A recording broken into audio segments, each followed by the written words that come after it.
Deus chama todos os homens na construção de um mundo novo, de um mundo de justiça, de um mundo de paz que Ele sonhou e que Ele quer propor a todos nós, homens e mulheres.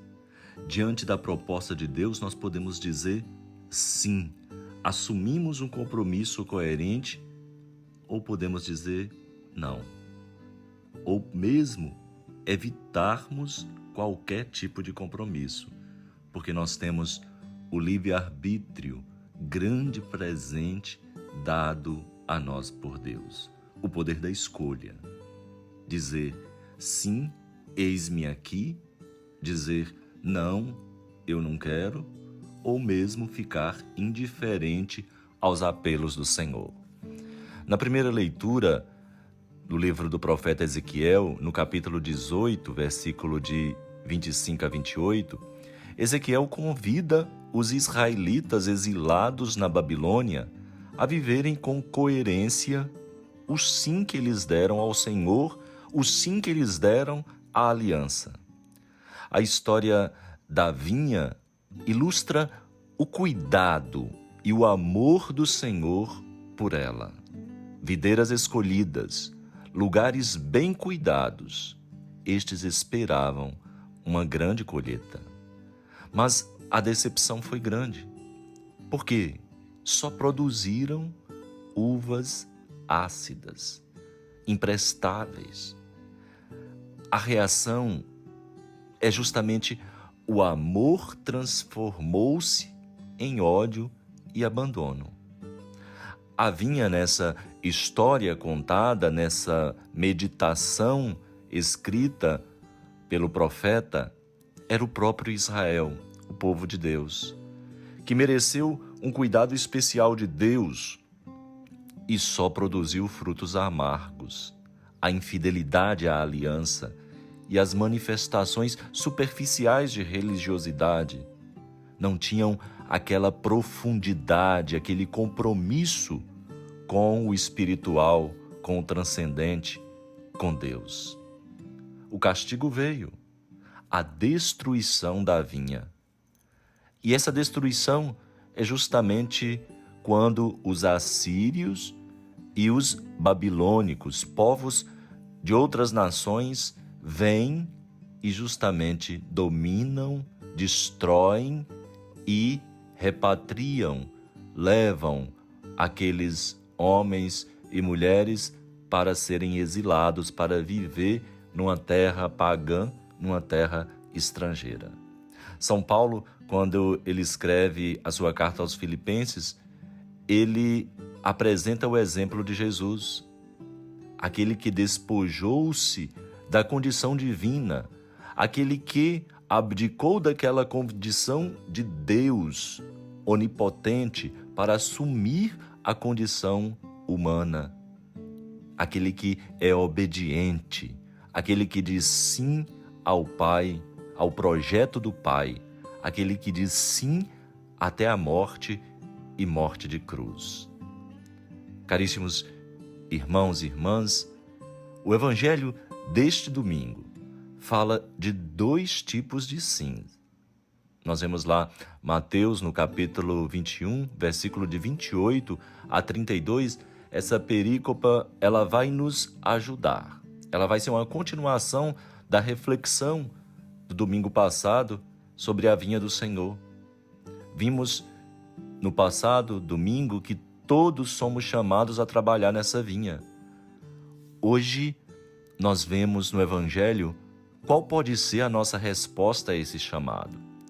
Então Jesus conta uma parábola, era a fórmula dele ensinar, a forma dele dizer, passar a mensagem. Ele fala a parábola da vinha. Ele ilustra duas atitudes diversas. Um pai tinha 2 filhos e a ambos ele dá a mesma ordem. Vai trabalhar na minha vinha, vai trabalhar no meu reino. A reação dos filhos em relação à vontade do pai é diferente. O primeiro diz que vai, mas não vai. O segundo diz que não vai, mas acaba indo. Pensem bem, Um diz sim e não faz, mas o outro diz não e faz. E a parábola vai nos questionar: qual dos dois fez a vontade do Pai? A resposta é clara. Não quem disse sim, mas quem fez a vontade do Pai. A parábola tinha um endereço certeiro. Os dois filhos representavam os dois grupos do tempo de Jesus, que eram os pecadores inveterados e os justos estabelecidos. Os judeus eram esses justos estabelecidos, porque eram fiéis praticantes da lei que há séculos tinham dito o seu sim ao Deus da aliança e agora rejeitaram o Cristo. Rejeitaram o enviado de Deus e ficaram fora do reino. O modo como viviam o seu sim à lei os levou a dizer não ao Evangelho, porque eles viviam apenas a superficialidade da lei. Eles não viviam o significado real, e é por isso que Jesus diz que ele vem não abolir, mas ele vem justamente da plenitude, o pleno significado da lei, que é o amor.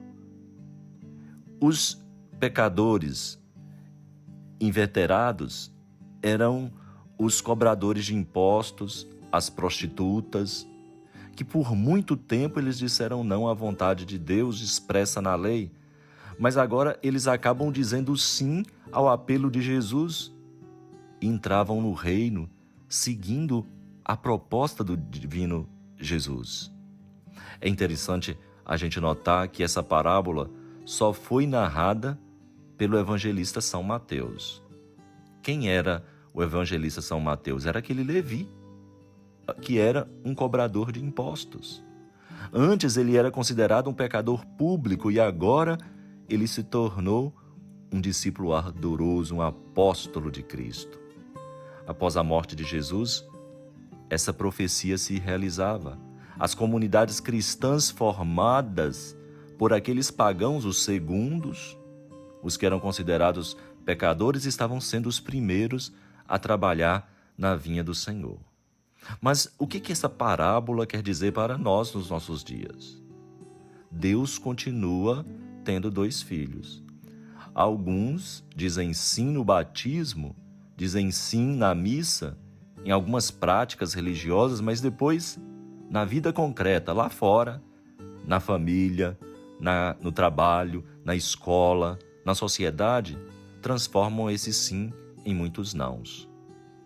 Porque não amamos como Jesus, não perdoamos como Jesus, não somos solidários com os que sofrem. Outros nunca disseram sim explícito para Deus, mas na prática de cada dia eles amam o irmão, eles sacrificam pelos outros, eles executam muitas obras de caridade. Estes, mesmo não batizados, esses são verdadeiros filhos de Deus, porque eles fazem a obra de Deus. Muitas vezes estamos dentro da igreja, estamos lá com comunhão diária, mas não praticamos o Evangelho. De que vale? É necessário, a comunhão é necessária, estar em comunhão, mas é necessário praticar, porque se não praticar, você está trazendo a salvação somente para você. A palavra diz: nisso conhecerão que sois os meus discípulos, se vos amardes uns aos outros como eu vos amei. Hoje, muitos que se dizem católicos afirmam Cristo sim, igreja não. Não é possível ser cristão prescindindo da igreja. Somos cristãos pela graça de Deus e essa graça nós recebemos na igreja fundada por Jesus Cristo como sacramento universal de salvação, como fonte e sinal do favor de Deus à humanidade, como povo eleito, organizado e unido na comunhão da caridade, sob a animação pastoral dos continuadores, dos pastores.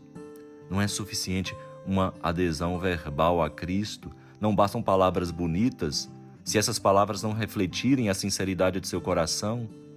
Não basta pertencer a um grupo religioso e não ter um olhar atento para perceber o caminho da justiça. É inútil ter dito sim a Deus no dia do batismo, se durante a vida vão sendo revogadas as promessas. A vida inteira deve ser um sim permanente ao Senhor.